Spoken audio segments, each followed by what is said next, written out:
Welcome to the Superhero of Love podcast. I am Bridget Fonger. I wrote a book called Superhero of Love, Heal Your Broken Heart, and Then Go Save the World. That book is going to be out in January 2019, but I didn't want to wait until that time to start talking to superheroes of love. And guess what? Here's the news. You are a superhero of love.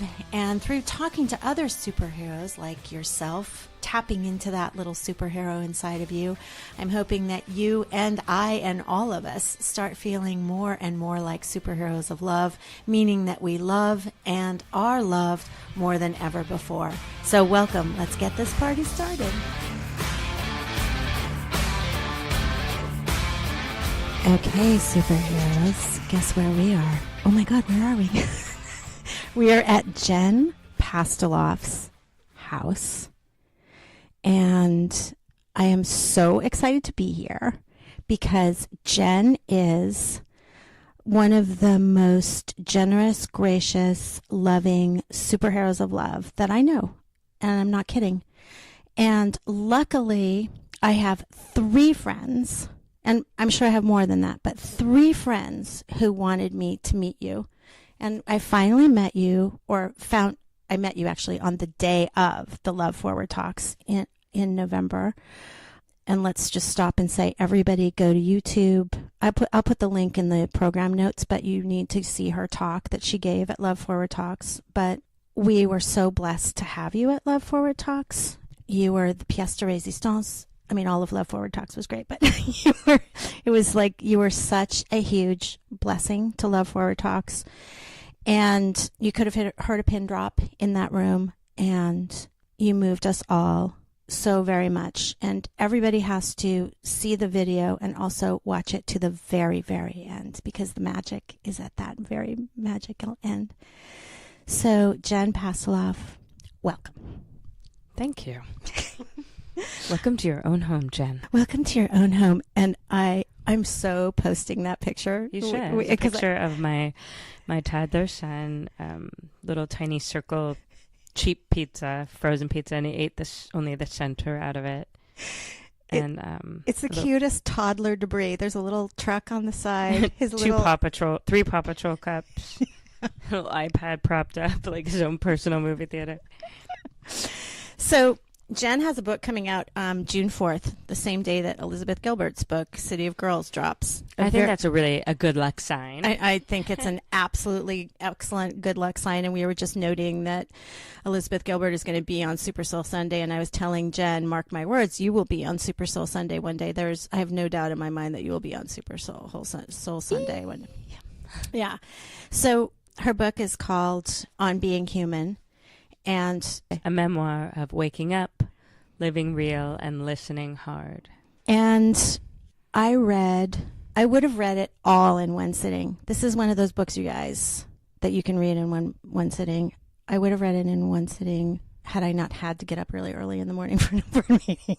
But I wanted to read it all in one sitting, and I'm sure everybody is going to. It's like a book that's going to touch every single heart. And the reason that I wanted to have Jen on this podcast, and I asked her a long time ago to be on the podcast, is that she is a true superhero of love, meaning that you, more than actually anybody in my immediate orbit, take care of people's hearts. It's what you do on a daily basis with everybody.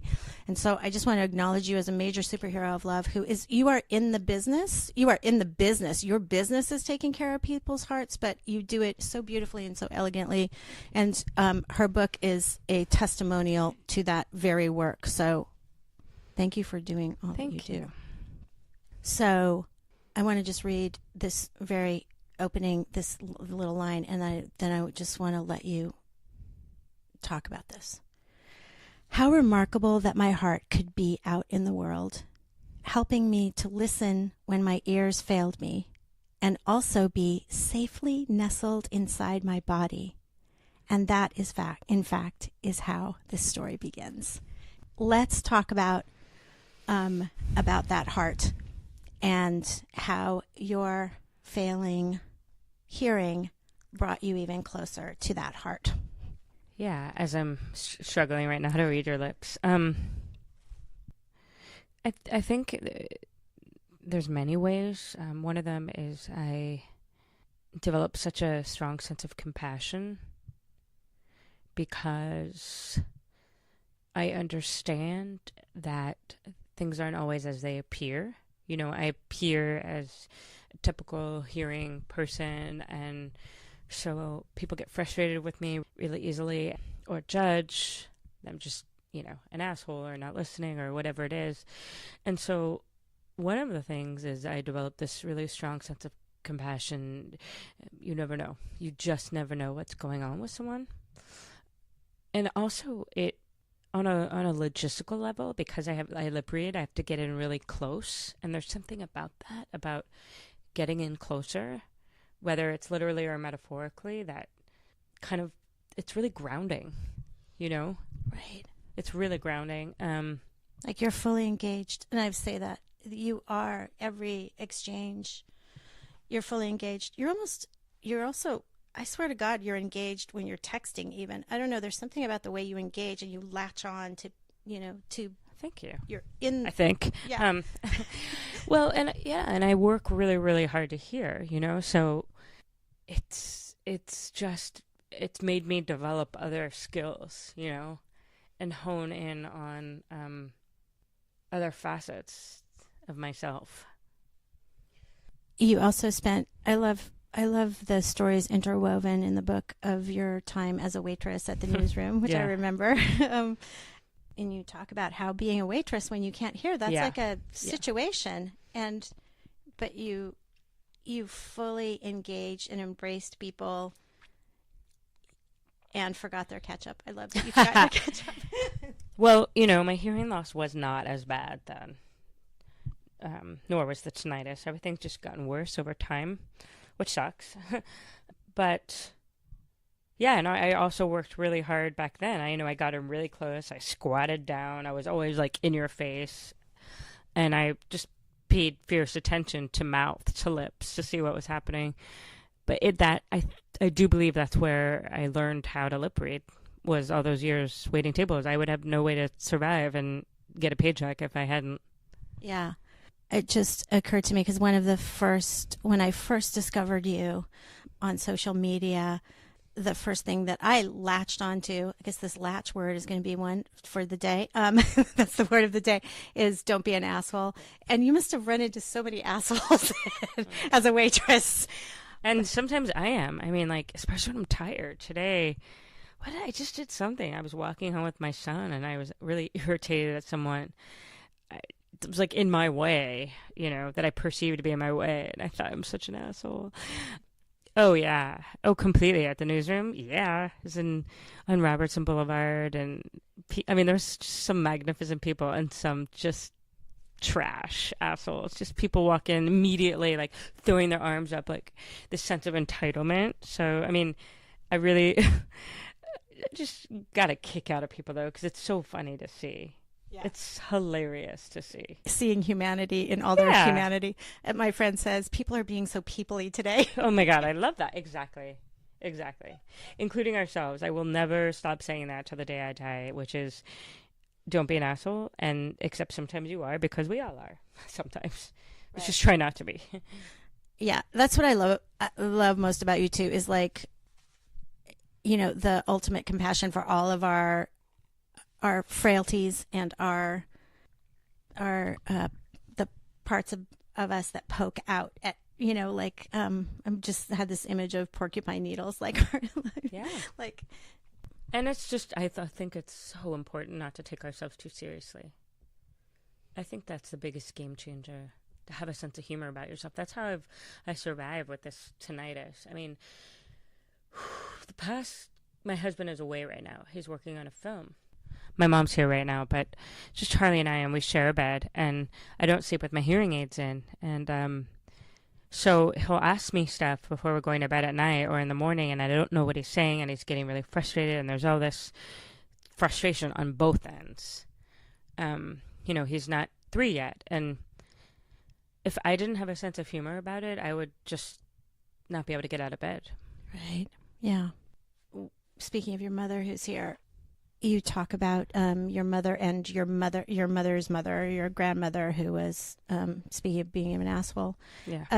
And I had forgotten how my grandmother was always really, really, really gentle and sweet and wonderful with me, but she was mean to my mother, and I'd forgotten about all that. I had these acid flashbacks during your, but I want to read this little part, which is also about your beautiful heart. Luckily, my mother had the memory somewhere inside that body she so often left, a memory of the love she had felt from her grandmother. Before we are molecules, we are memory.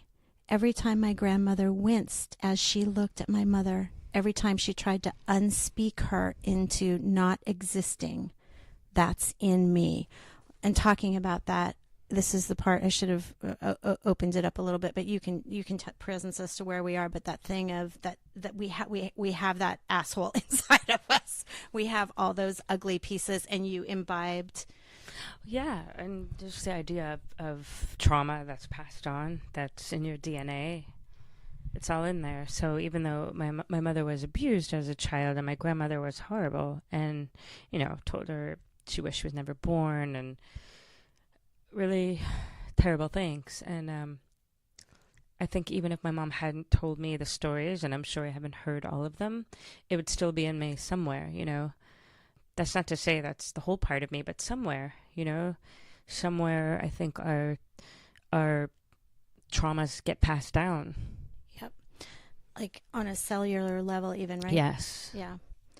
And then the follow-up to this, though, this beautiful line, how do we find light when we think we belong to darkness? So those wounds make us feel like we are the wound. We are the darkness of those wounds. I love that line.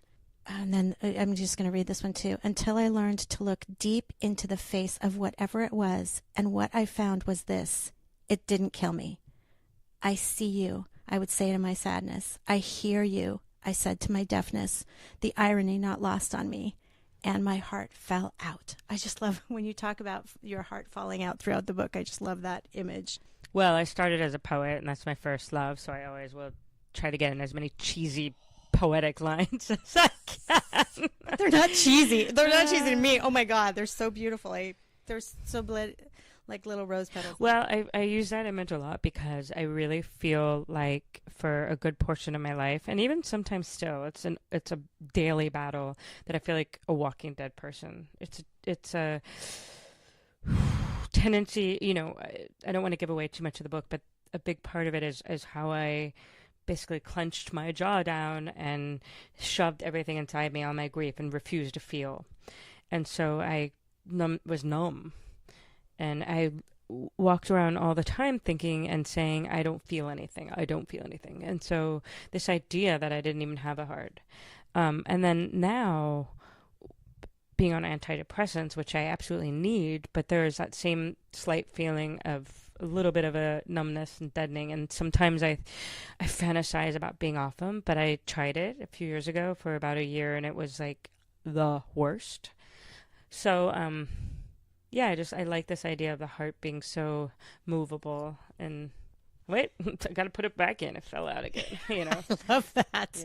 Because we all do that. It's so funny. I just posted on Instagram this picture of just on the dog walk, I looked down and there was this something in the shape of a heart, and it was next to a stick. So it looked like it was a little, a hobo knapsack with your heart, like somebody had dropped their little knapsack with their heart. All right. And I didn't even put two and two together, that it's your book, that it's exactly your book. Like that thing of the heart falling out and dropping your heart. I had just read your book, and I looked down and saw an emblem of your book. Like, yes, we and that's what you do in your work, is you help people pick up their heart. It's like, no, honey, it's right here. And we hold, not just me, but creating this space where we hold each other's hearts. Yes. Not to sound corny, but we do, and especially people in deep grief or people that are just being weird old humans. Everybody has stuff. Every single person on the planet has stuff. I mean, some people have harder stuff and more traumatic stuff and sadder stuff, but everyone has stuff. Your sister Rachel, who you should also follow her on social media, you guys. She's a health coach.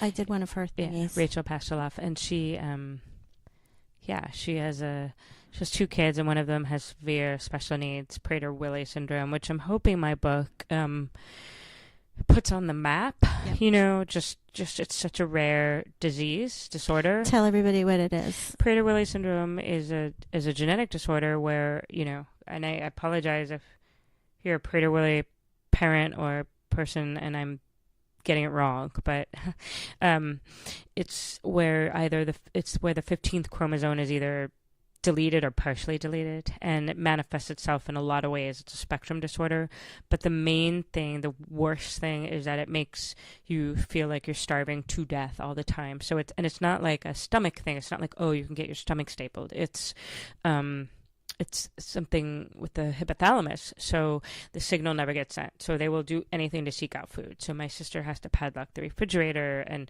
she literally never gets a moment of rest, literally, because he gets up at 4 a.m, and every second you have to be vigilant watching, and because they can eat themselves to death and die. And they can eat non-food items too, right? Yeah. Don't they eat? Yeah. Yeah. So it's sad. He's starving all the time, crying for food. I mean, it's just awful and sad and horrific and unfair, and I hate it. And then on top of it, he's autistic. He has autism. You know, and there's other things that it manifests, like low muscle tone, and which is really dangerous. And you know, their bodies don't regulate temperature, so they can die from a fever because you don't know they have one. But the hunger is the most cruel. Yeah, and he doesn't also recognize pain either, right? Does he not? Yeah, not so much. No. So same with the temperature. Yeah. Yeah, eating himself, something to be hurting his stomach, and he doesn't even know that it's hurting his stomach. It's really.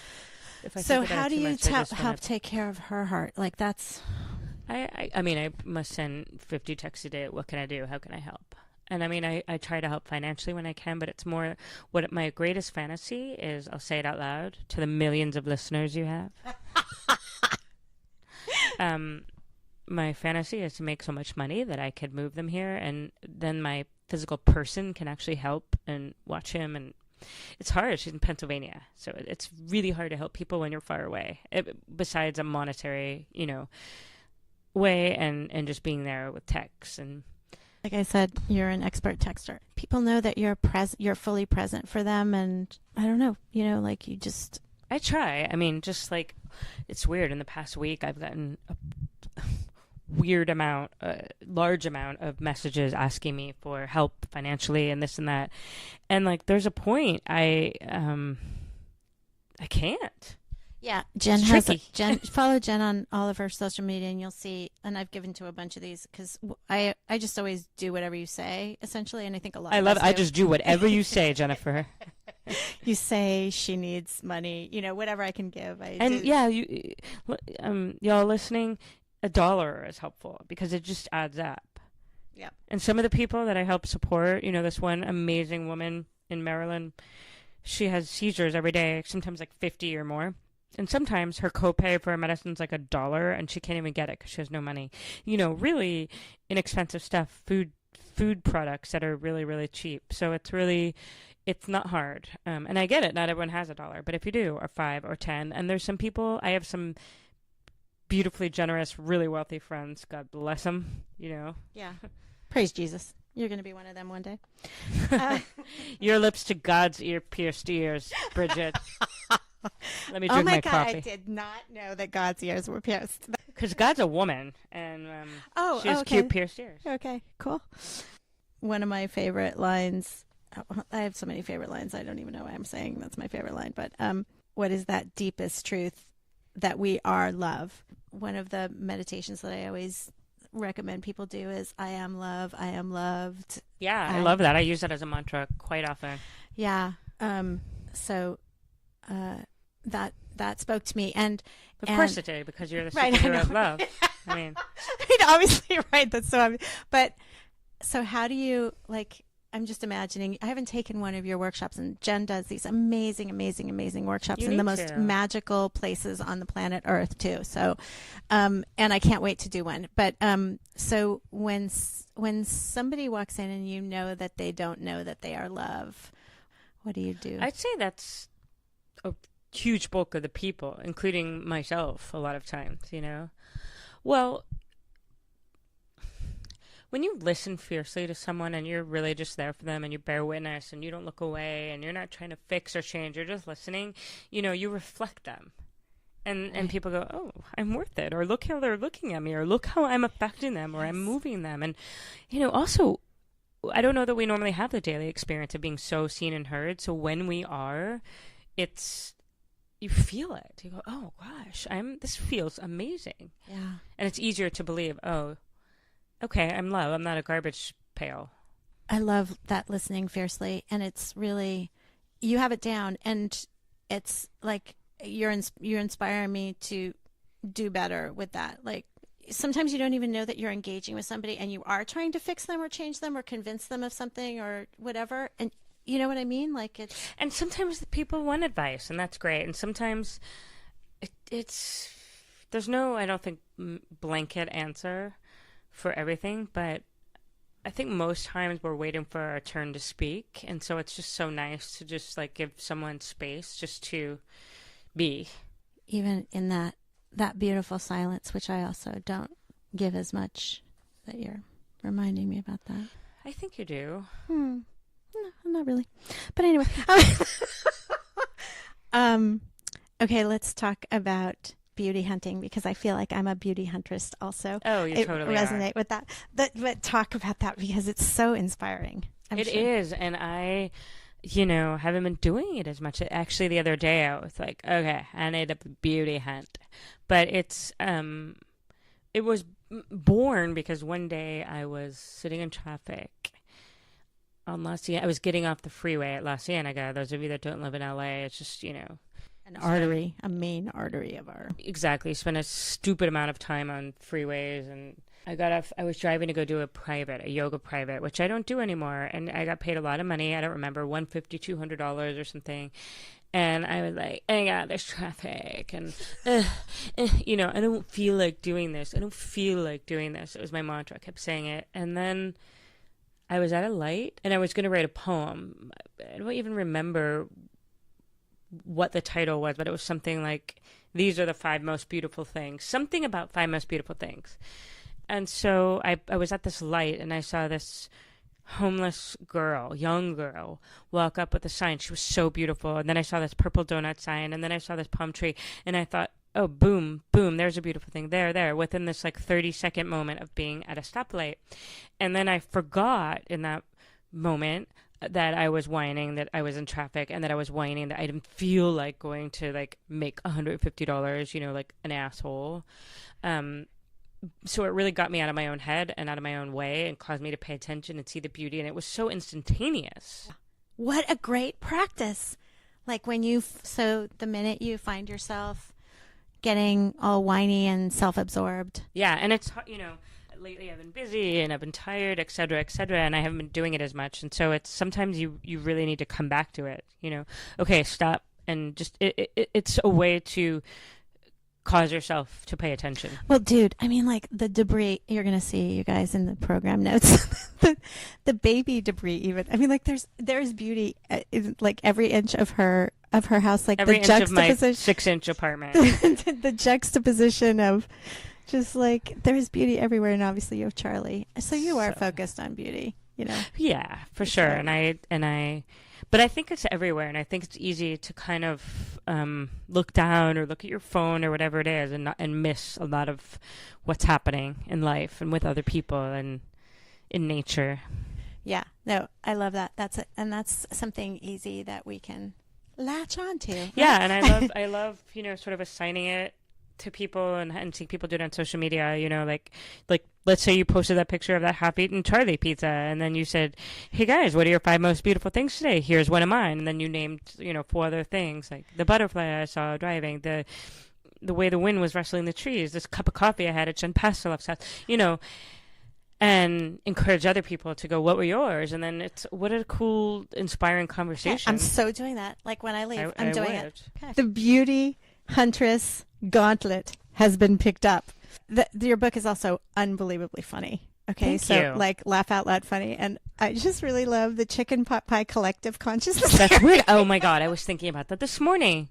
And I thought, I wonder if anyone at all will even pay any attention. I thought about it this morning because I was teaching my 7 a.m. class, and it felt like everyone was like, oh my God, like just asleep. And like I literally could say like, my hair is on fire, and they wouldn't even look up, you know?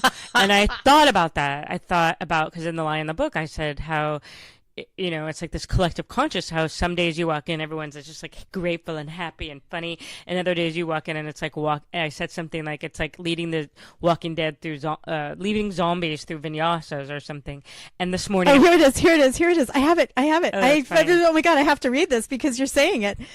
I don't claim to understand my chicken pot pie collective consciousness theory, but as I teach my few remaining strictly yoga classes these days, I remember that phenomenon. Some days I walk in and it's like a room full of zombies, everyone yawning, frowning, picking their split ends. It's like leading the Walking Dead through downward dogs. And kindness and beauty are like that too. All of a sudden, when you look up, they are everywhere. I think of those poor chicken pot pies and how no one wanted any and then everyone did, and how life is like that. Moody. Because, okay, so now, well, the backstory. Please order my book. But the story behind that is, so I worked at this restaurant for 600 years, and there was an item on the menu that was like our famous item. And I didn't eat meat, although in the past, like, few years, every once in a while I've had chicken soup when I'm sick, but so I didn't know if the chicken pot pie was good or not, but my coworkers were all like, it's so gross. So anyway, but like nobody would order it, and so we'd be in the back like, why is it even on the menu? And then boom, someone on the patio would order it, and then someone else, and then someone else. So you're like, okay, it's a power of suggestion. But then throughout the day, it would keep happening. So it's not like the people that ordered it in the morning like went home and called their friends, and so it's just bizarre. It's like this consciousness where all of a sudden, like, now the chicken pot pies are back in the zeitgeist, the psyche of people and taste buds. But so weird. So I thought of it like a chicken pot pie collective consciousness. I love it really. So much. Okay. This is not stopping them from ordering your book, though, that I'm reading this. It's not what? This is not stopping them from ordering your book, me reading these better things. not. Yeah, no, it's not. Oh, no, because you were just saying, still, right. No, it's just giving them a little tease, making them want it more. Yes. But I do love the top of a pot pie. Like that. Yeah. Now I just got a hankering for that. And my mom used to make them when I was a little girl, and the knife going into the crunchy, and then the steam coming out, right? Yes. Anything with like that kind of puff pastry or that like pie crust. Now you're making me hungry. And I don't eat chicken either, but that is like a cellular memory, chicken pot pie from my childhood. Chicken pot pie. My friend Quinn. Hi, Quinn. One of her nicknames for me used to be Jenny Jem Popo Chicken Pot Pie, and so even now, when I call her, or sometimes she just texts me and she calls me Pot Pie. Or, oh my Jenny God, Jem that Popo is Chicken hilarious. Pot Pie. Oh my God, that's so funny. All right, so I have so many things to ask you about. So, Fallen Lovable. Let's talk about You're that. fallen lovable. Aw, no, you so really sweet. are. Honest to God. Oh, so sweet. You're so fallen lovable. Like, you're, first of all, how you're always on the verge of tears. I know. But that's fallen lovable. But not because she's listeners, not because she's like, my life is so bad, I'm crying. It's just because she's so moved by everything that she's you like, are moving. I've almost cried like 17 times since I walked in, and right now sitting across from me right now crying, and it's so adorably awesome. You do move me. You really do. But because that's someone who is so paying attention to life. You listen, you let things affect you. There's nothing I love more than someone who lets himself be affected by life and people and stories. I'm fascinated by people that are like, meh. Like, how could you be meh? How could you not just be utterly on your knees right now? You know?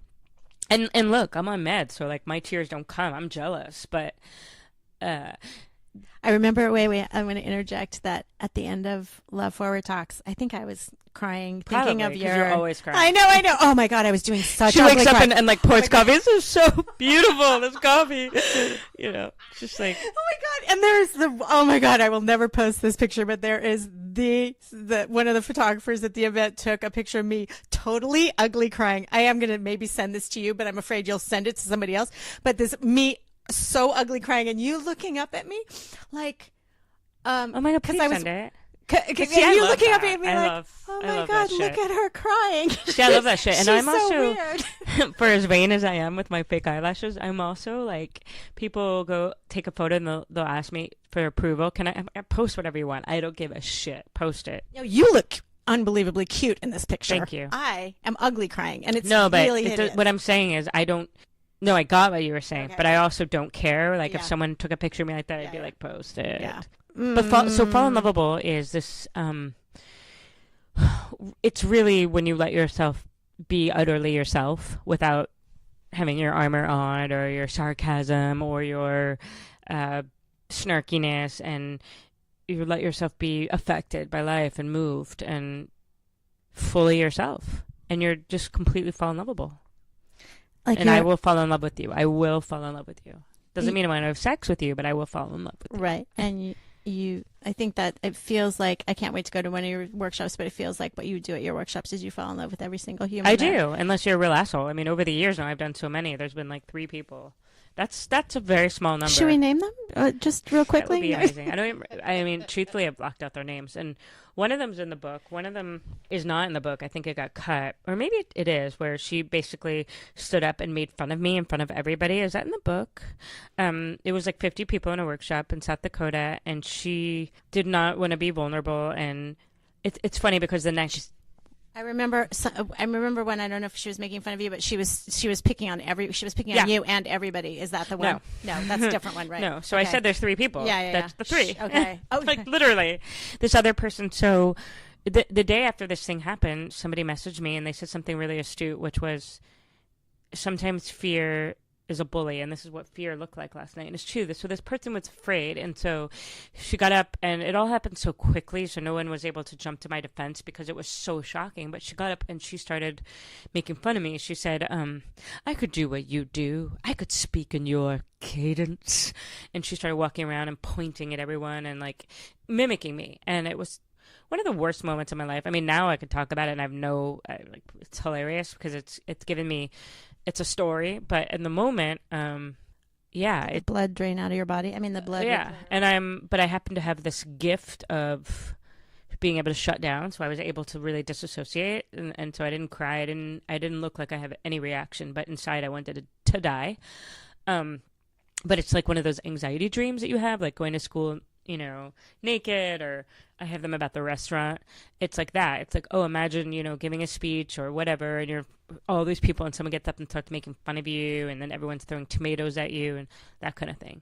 So that's one person. But yeah, I do. I fall in love. It was Lydia, the person for whom Fall in Lovable was born, that phrase that you made up? No, it was really born because we'll come back to Lydia in a second. If I remember correctly, I was having this feeling where I was falling in love every day, and I was joking with my husband. I said, oh my God, it's like I fall in love every day with other people besides you. And it really started happening when my workshops started morphing into what they are now. When they in the beginning, they were just yoga. So when they started morphing into people sharing, and I could see and hear who they really were, I was like, I love you. And it was just happening constantly. Oh no, she's definitely fall unlovable, but I thought of that word maybe almost 10 years ago now. I love it. It's really 8 years maybe. It's a great, and we should all aspire to being the falling and the fall about. Well, and everybody is when you're unless you're a psychopath, but when you really just let yourself be who you are. So what I always say in my workshops is like, the people I fall in love with, it's never the person that's being the snarky asshole. Never. It's like when the lips quivering and the snot's flying and the eyes are welling up, or someone's really listening or talking about their dreams or what they want or what they're afraid of. Yeah, what makes your heart sing or quiver. Yeah. Let's talk about Lydia, though. So I'm embarrassed. I have to, like, the next book I have to order, start reading her books because I'm so inspired. Yesterday. So let's, and I know she wrote the foreword to your book, but anyway, let's talk about a little bit about her. Lydia is incredible. Lydia Yuknovich. She's a genius, and she's a generous genius. She's the most generous human being. She's utterly terrified of people and shy. So if she would live her life in a pillow fort But Wait, in a pillow fort? That's hilarious. Can I just say that when you first turned me on to her, I went and Googled her and I found a TED Talk. mm-hmm. And then I read your book and you said she was shy and I would have never guessed it because of the TED Talk. Which is why I made up a story about her that she didn't like me and she was a snob and all this stuff, because you read her book and she's so bold and there's a lot of sex and she's just big, and then so it's easy to construct this narrative of who the person is, off the page. But yeah, she's really shy, and it's a lot of work for her to be out in the world in front of people, and but she's magic, and we feel so lucky to have found each other, and we lead these workshops together 2 or 3 times a year called Writing in the Body. We used to do them in California, now we do them in Portland. She has this incredible writing center called Corporeal Writing. It's all these classes and online classes and community. And then we're doing one in California, again, Northern California at 1440 Multiversity. Yeah, cool. In November. Awesome. With Alicia Easter and me and Lydia. And Lydia just brings out the creativity in people and the softness and the dark and the light, and she always asks this question, what's underneath that, and so she's so good at that, and she breaks all the rules, so when you're with her, stuff comes up that wouldn't come up otherwise. I feel like you're the same way. I think she's magic. You're a magical clearing for things that wouldn't necessarily be revealed either. It's like, oh, let's shine a light on this. Have you ever thought of shining a light? No, I've never thought of shining a light there. Yeah. Okay, let's do that together. And the way that she listens, the way that she's just so generous. So, I mean, as a human, as a friend, but as a writing teacher and as a writer, I mean, wait till you read her writing. Her TED Talk's wonderful. It's about being a misfit. I forget the exact name. It's not The Art of Being a Misfit, but Google TED Misfit, Lydia Yuknovich. But her memoir, The Chronology of Water, and then 2 novels are amazing, The Small Backs of Children and The Book of Joan. And then her first novel was called Dora, A Head Case. And she has more books coming out, but she's just so gifted. It's cool that your book inspires us to go and read her, too. I hope. Absolutely, yeah. And give yourself a fucking medal. Because no one else is gonna. So great. I love it so much. I mean, you have to read, this is a whole section of the book, Give Yourself a Fucking Medal. And it's so great how you set this up. But, tell us a little bit about that and inspire. So that's another thing that we should inspire the superheroes of love to do. I won't give it all away, but basically, I have spent my entire life and sometimes still waiting for someone to save me, rescue me, discover me, give me permission. And through a painful event where basically someone rejected me and I felt like shit, it dawned on me that no one was going to give me a fucking medal, that I was waiting my whole life for that. And I call it an epiphany because my friend Elise Ballard wrote a book called Epiphany, and she just drilled that word into my head, always asking me, what's your epiphany?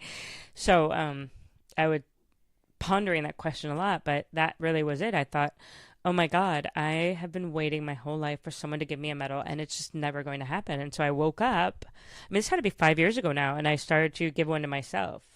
But I catch myself some days, it's programming, a lot of it, but I catch myself. It's laziness, it's programming, it's a lot of stuff. It's fear, but waiting for someone to, I feel like so much of my time is spent waiting.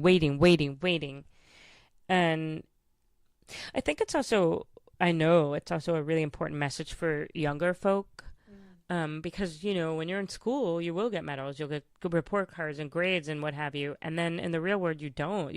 No one's going to give you a medal for being a good mom or for getting out of bed or for continuing to take your medication or for brushing your teeth today or for, dating again after you've had your heart broken. It's not going to happen.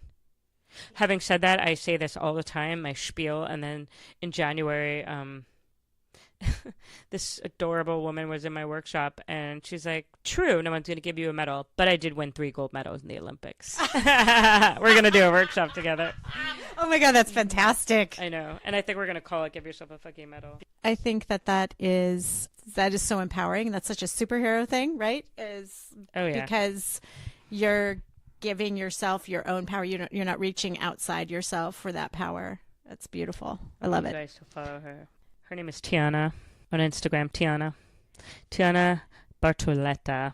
And where did she win the gold medals in? It's funny. I said, I said I wanted her to come to my France retreat, and I said, like, you can, because she's training. I said, you could run there. She's like, girl, my medal isn't in running. It's high jump, or I'm totally getting it wrong.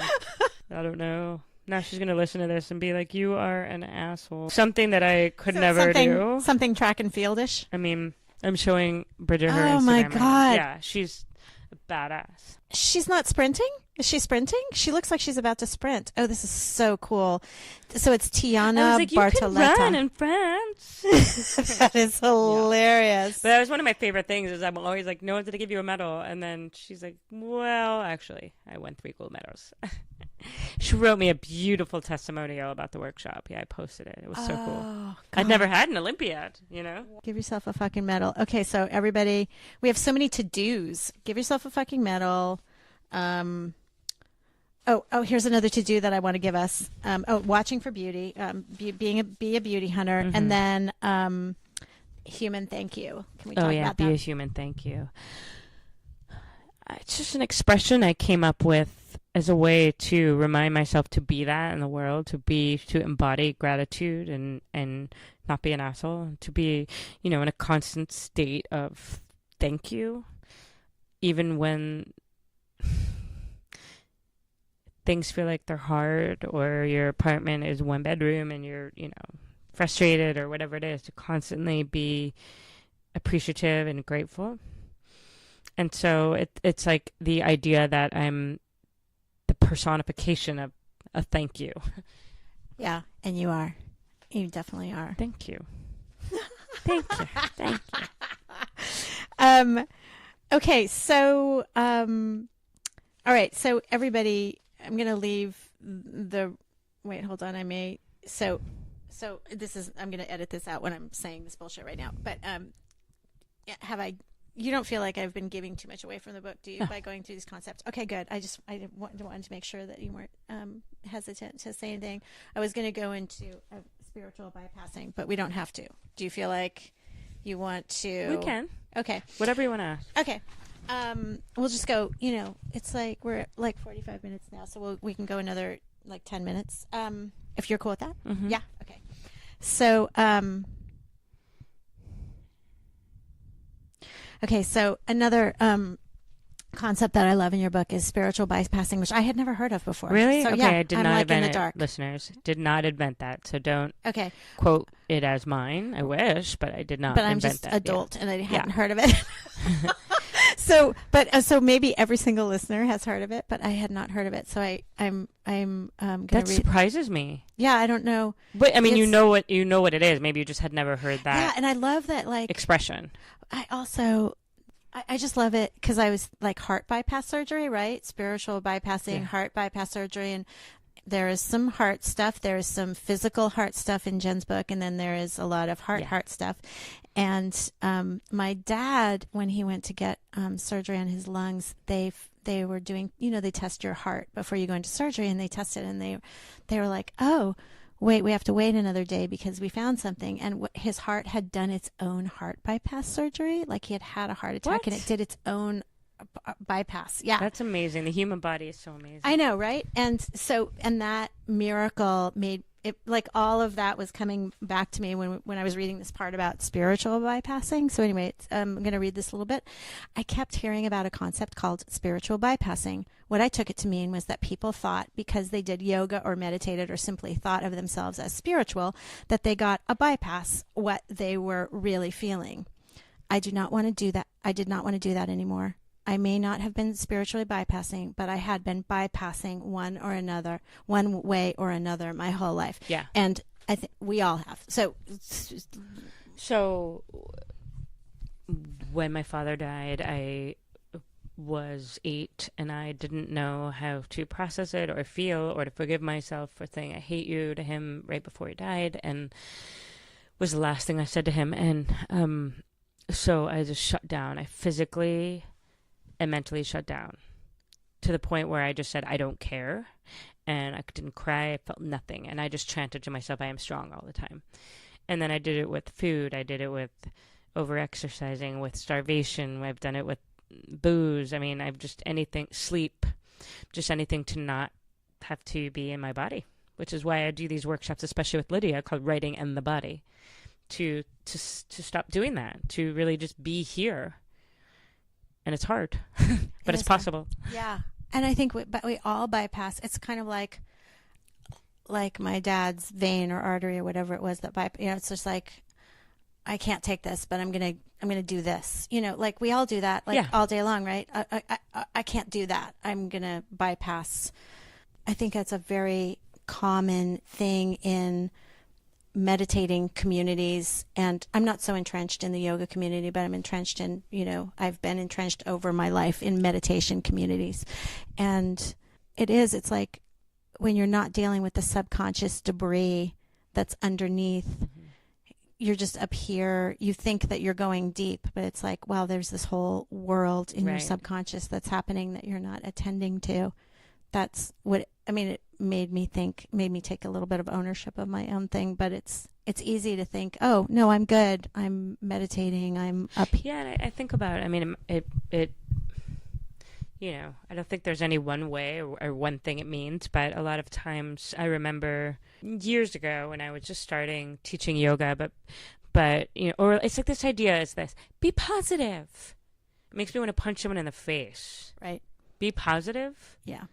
I stay away from those terms. I don't know if I ever say negative or positive.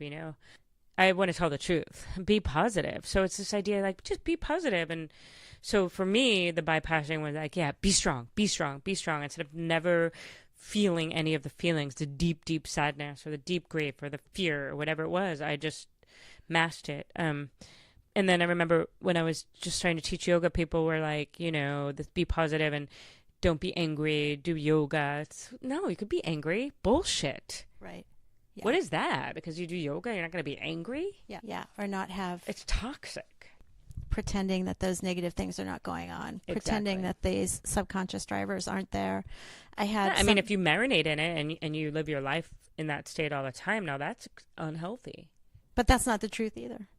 Pardon? That's not the truth either. It's just staying in the anger is not your truth either, right? It's like not mine. No, but most people's. It's It's like it's just a rut. It's an accidental. I'm in this groove. Right. You know what I mean? It's like, who am I? It's not stopping to say who am I. I'm not my anger. Right. My anger has a hold of me. Exactly. You were just talking about your dad, and if you know of anybody that is going through grief right now, or if you have never. I love how you say metabolized your grief. This is a great book for you. Jen's book is great for you, and it's a great gift for anybody that's dealing with grief that hasn't been metabolized. And I just want to read this little piece about that grief metabolism because I love it so much. Sure. The things that shape us are where the beauty resides. And if you let your grief metabolize, you can turn it into art or creativity or simply an offering of compassion for another. I was finally feeling what I didn't allow myself to feel for my father decades earlier. And I just wanted to kind of bring us to a close with that sentence because you are creating art. You are so supremely creative with how you live in the world, how you express yourself in the world. And you are the most incredible offering of compassion for others. And I just want to say this book to the listener is such an inspiration to be that in the world as well. So thank you for... And I don't want anyone to think that everyone, has to be an artist. It's like, oh, turn your pain into art. What I mean by that is turn it into something. Create something. Maybe it's a cup of coffee. Maybe it's just your listening, but it's transform it into something so that you're not just laying in bed wanting to die. Right. Transforming it. Metabolize it so that you can then create something new. Exactly. Right? Like, let the calories of the grief propel you forward into something else, a different expression. It's so cool. All right. So, Jen, thank you so much for coming. Hello. Thank you for letting me come to your house. Yeah. You came to me, but thank you for coming to my apartment while my son is in school in our little window of time. I know. It's a beautiful little window of time. And everybody go and read the book, but also workshops. So everything, jenniferpastiloff.com. Yeah, jenniferpastiloff.com. And I have so many things coming up. I'm not sure when this will air, but next week. Great. So I have a retreat to France the last week of May. If anyone at the very last minute has a bug up their ass and wants to come, May 25th to June 1st. I have a workshop in London for all you UK folks, June 2nd. June 4th, the book comes out, and Los Angeles is the official launch because that's where I live. And I'll be at the launch, so Skylight Books, Los Angeles with Lydia Yuknovich, and then June 7th at Powell's, also with Lydia Yuknovich. I'm so honored, and I am so lucky and grateful. And then June 10th, New York at the Center for Fiction with a special guest that I will announce soon. And June 12th, Charleston, South Carolina with Catherine Budig and Kate Fagan. This summer, I'll be at Kripalu in the Berkshires, which I love, July 19th to 21, which as we're sitting here, I realize I owe them a contract. It's on the way. I'm the worst. And then I have a retreat to Italy, September 21st for a week. Yeah, and Lydia and I, like I said, we do our stuff together, writing in the body. But I do local workshops that are 3 hours in different cities. I do weekend workshops, and then I do the big one for a week in Italy or France. I used to do them all over, Bali, Galapagos, and now I've just... Those are my jams. Beautiful jams. Basically for the food. I go to Italy for the food and the wine, and I love it. And the beauty hunting. It's easy to beauty hunt when Yep. you're in Italy and France. So...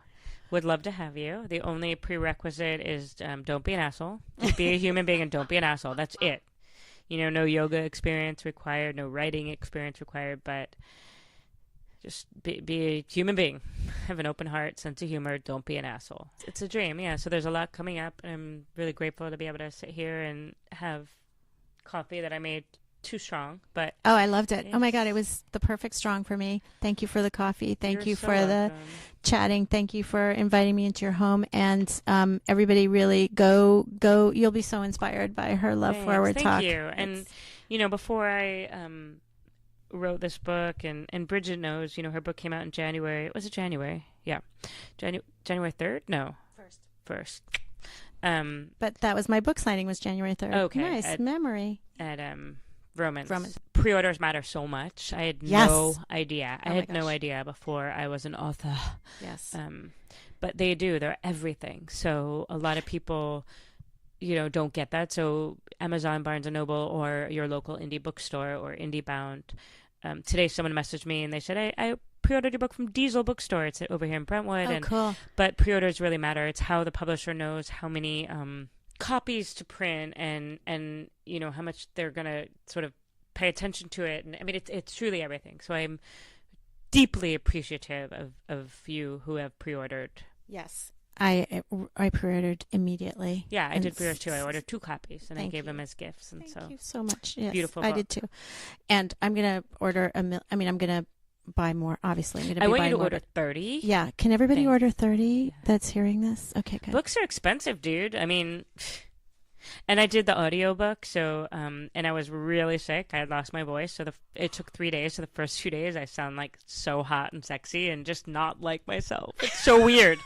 So wait, two-thirds of the book is sexy, and voice. Then a third is a different voice. Kind of, because I mean, I was really sick. I probably, in hindsight, should have canceled and said but I kept thinking my voice would come back. It's never happened before. Yeah. What are the odds? Only me. Right. And so, you know, and then every other sentence I'd have to turn to the side and cough. So God bless the person editing. They're going to have so much work to do because I really was like choking every other sentence, you know, for 300 and something pages. But my voice, of course, I love the way it sounded. It was just so, but it didn't, when I'd hear the playback, I was like, who is, oh my God. But it's, whatever, we'll see. But it's me. So if you want to do audiobook, you can do that. Oh my God, now I have to do the audiobook. Yeah. Actually, I really want to do the audiobook. I really want to hear you read it. Oh my God. And some days, like the first day, I didn't realize I was nervous. Because then by day 2 and 3, I was like, this is old hat. But the first day, man, I could tell the difference. But I'm sure God, I hope no one listening could tell. No. But it's a wild experience. That is so cool. I was telling Jed before we started that I really wanted to read my own damn book. I can't believe I wasn't you didn't. allowed to. Bummer. Yeah. No, but I'm so excited that you did. I'm totally getting it. Have you listened to yours yet? No, I haven't, because that's a little too scary. You're right. And so I've been doing some bypassing. Yeah, because with that what if that's not how I would have said it? Yeah, exactly. Well, I don't know if that's bypassing. I think, okay, here's an example. We could leave it on this. So in the book, I talk ad nauseum about how I had a severe eating disorder, and one of the things now is I haven't been on a scale in like 20 years, maybe once, that I looked. So I do get on it. I had to have a physical last week, but I turn around. And when I was pregnant, I turned around. I'm having a physical tomorrow. I'm toning around. Thank you so much for that. I just don't want to know. And so I made a meme the other day, and I said, you can call it denial. I call it self-care. So I'm not sure which it is. Like for me, I know that I would see, and if I saw a certain number, I'd rather not. I know I look good. I feel good. I'm like, my butt looks cute. I don't need to know a number. So your butt is super cute. Maybe I'll post a picture of your butt. I like my butt. You have a great butt. Yeah. I mean, my belly, I get mad at a lot. And, but you have a really great belly, too. I don't even understand. Butt. And I've been working with a trainer. She doesn't have a belly. She has a flat stomach. Oh, girl, take a photo. Dude, it is not. Oh, my God, you don't even know bellies. It's so, but you know what? Have a competition. It's mine. It'd be really fun. And it had a person growing inside of it, and So say that sentence again. Denial. Say that sentence. Well, I said, is it? I forget how I worded it in the meme. I said, is denial or self-care? Yeah. I call it self-care. Yeah. So the reason I mentioned it is because when you were saying the bypassing, I don't think you not listening to your audiobook I wouldn't call that bypassing. That's okay. It's kind of self-care, because what if you listen to it and you're like, wow, her tone is not at all what I would have done. And then you send yourself into this, it's like, why even listen to it? It's done. Yep. The book's out there. Yep. If you don't want to listen to it, don't listen to it. Yeah. Okay. Just like reading the comments. I will not read any comments. Don't send me any reviews. Don't send me Amazon shit. Bad, especially 1-star reviews. I don't want to. Oh my God, I went through. You're not going to have this issue because you have so many pre-sales and you have such a following. But I am like a nobody. So no, you know what? I didn't even write on Amazon for you yet. See, I'm the worst. Like we need to do that for each other. Yes. Oh yeah. Well, I just finished it, but I will read it. I'll write my review. No, you can't yet because my book is not out yet. You can't do it until it goes on sale. Right. So the first day I will. Okay. So anyway, but the ranking. Okay. So I became, because my ranking was good the first day, but it wasn't great. And I thought, it'll just get better and better. And it got better and better and better and better. And then what does ranking even mean? You see? Yeah. Like there's 30 something million books on Amazon and there's ranking. How many, the bestseller or whatever. Yeah. Don't worry. Your ranking is unbelievable. And it has been for months. It's your rank. Seriously, because because people are consistently buying. Trust me, there will be 1-star reviews. There will be people that will say like this navel gazing, self-obsessed, wah, this, who does she think she is? Oh, she's not really deaf. She wasn't, there'll be everything on there. And I just don't, why? To me, that's self-care. Right. Good. I will obsess on it. I will feel bad. So what, and it's not like feedback. It's not like I can go and like change the book. It's done. Right. So nope. Right. It's not feedback. Yes. That's just knife in the heart. Yeah. I just don't see the point. I told my team not to send me reviews. They've sent me a couple, 3, like one Booklist, Kirkus, and Publishers Weekly, and they were all good. But I said, if there's, and you don't, unless I need to see it, don't send it to me. And these I did because they're gonna like put them on press releases, and I'm worried also people can be weird and they'll like tag me, especially if it's like a hater, it's like and then you can't avoid seeing it. But what are you gonna do? Put yourself out there. This is what's going to happen. So, stay connected to the love and the fact that I made a thing. You made a thing. We allowed ourselves to be vulnerable, and there's till the end of time always going to be someone that doesn't like us or who we perceive as not liking us. But I hope you like me. But all the listeners will love you because you are a superhero of love. All right. Thank you. Thank you. Love you. That was Jennifer Pastiloff. Find her at jenniferpastiloff.com. Go now and pre-order her book, everybody. It's called On Being Human, a memoir of waking up, living real, and listening hard. And if you like this podcast, please go rate and review us so that other superheroes will come into the fold. The more superheroes, the better, right? And Jen, one of the greatest superheroes of love ever, we bow to you.